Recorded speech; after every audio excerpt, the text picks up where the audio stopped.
धरती पर बीड़ा लेकर के विचरण करने लगे। नारद बाबा कहां कहां गए हैं? पुष्करम चा प्रयागम चा काशी गोदावरी तथा हरि क्षेत्रे कुरुक्षेत्रे श्रीरंग सेतु बंदनम। कलयुग के पापों को देखने के लिए नारद बाबा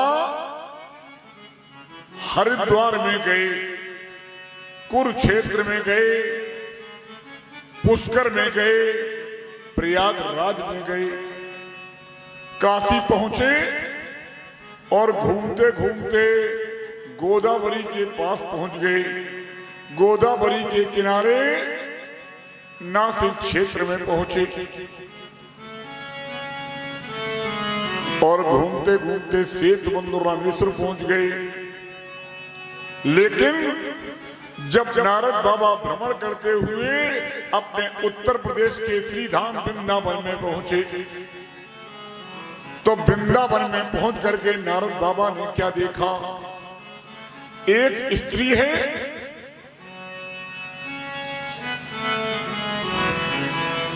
उसके पास एक युवती के पास दो पुरुष लेटे हुए हैं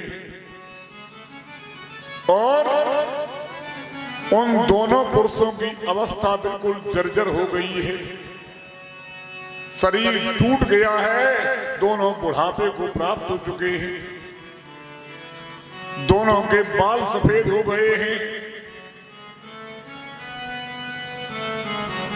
चेहरे पर झुर्रियां और उनकी खाल लटक गई हाथ पैरों की, मानी बुढ़ापा बिल्कुल झलक रहा है। जैसे ही उस युवती ने देखा कि नारद बाबा आ रहे हैं तो वो स्त्री खड़ी हो गई और हाथ जोड़ करके नारद बाबा से कहने लगी, भो भो साधो क्षणम तिष्ठ, भो भो साधो क्षणम तिष्ठ, मचिंतामपि नासे। उस स्त्री ने नारद बाबा से कहा, हे साधु तुम क्षण भर ठहर जाओ, मेरी बात को सुन लो। नारद बाबा रुक गए तो उस स्त्री ने हाथ जोड़ करके कहा,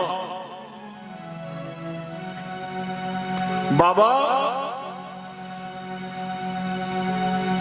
ये दोनों पुरुष जो संबंध में मेरे पुत्र होते हैं, ये दोनों मेरे बेटे हैं और इन दोनों बेटों को बुढ़ापा आ गया है। नारद बाबा ने कहा, देवी मैंने तुम्हें पहचाना नहीं, तुम कौन हो? तो वो स्त्री, वो युवती कहने लगी, बाबा मैं द्रविड़ देश में पैदा हुई, मेरा जन्म द्रविड़ देश में हुआ है, मैं कर्नाटक में बड़ी हुई, मुझे महाराष्ट्र में बहुत सम्मान मिला,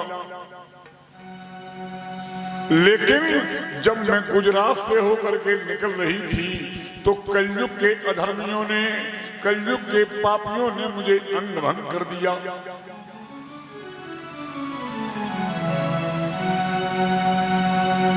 कलयुग के पापियों ने मुझे अंग भंग कर दिया और मुझे बहुत कष्ट दिया। कहां? गुजरात में।